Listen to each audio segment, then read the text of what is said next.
Is a GTI with the factory look not working for me. Needed a new upgraded look, some more features, working with my phone, etc.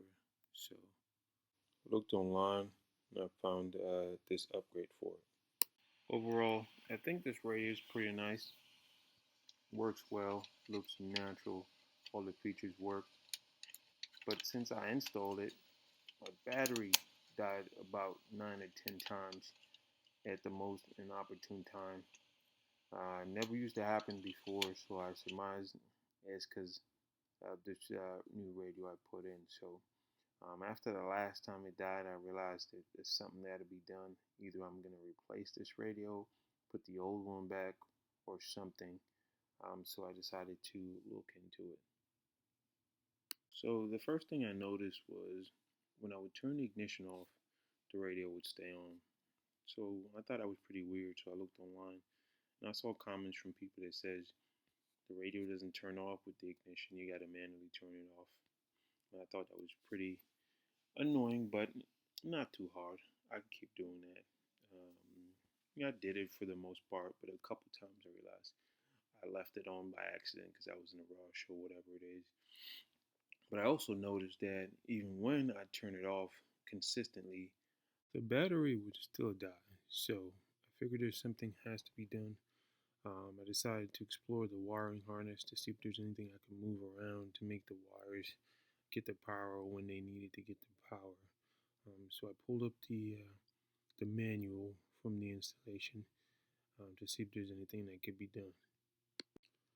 Now, this radio isn't my first radio that I've had to install, and the good thing about this radio was it was a plug and play, which it plugged directly into the factory harness. So there wasn't really anything to be done that I needed the manual for. So I didn't consult the manual too heavy in the beginning. So looking at the manual, it's a single page, double-sided, dual language, kind of a quad fold kind of piece of paper. So it's not anything elaborate, but when you look at one of the sections on there, it's pretty glaring.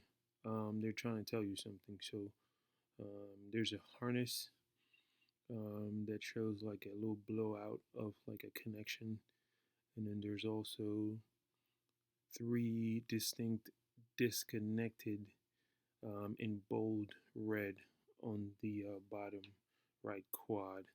If you read it, it specifically says there's a portion within the wiring harness that you have to disconnect, because if you don't, it will not turn off when the engine's off. I did not see that because I didn't read it. I'm not sure why this is there. I'm not even sure what the point of it is.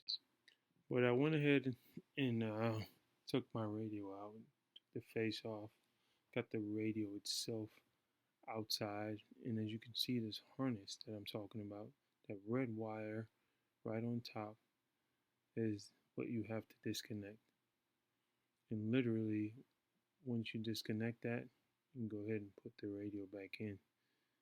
Once I went ahead and put the radio in, I go ahead and tested by turning the vehicle off and taking the key out.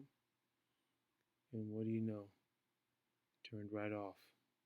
Not had a problem since, battery strong and everything.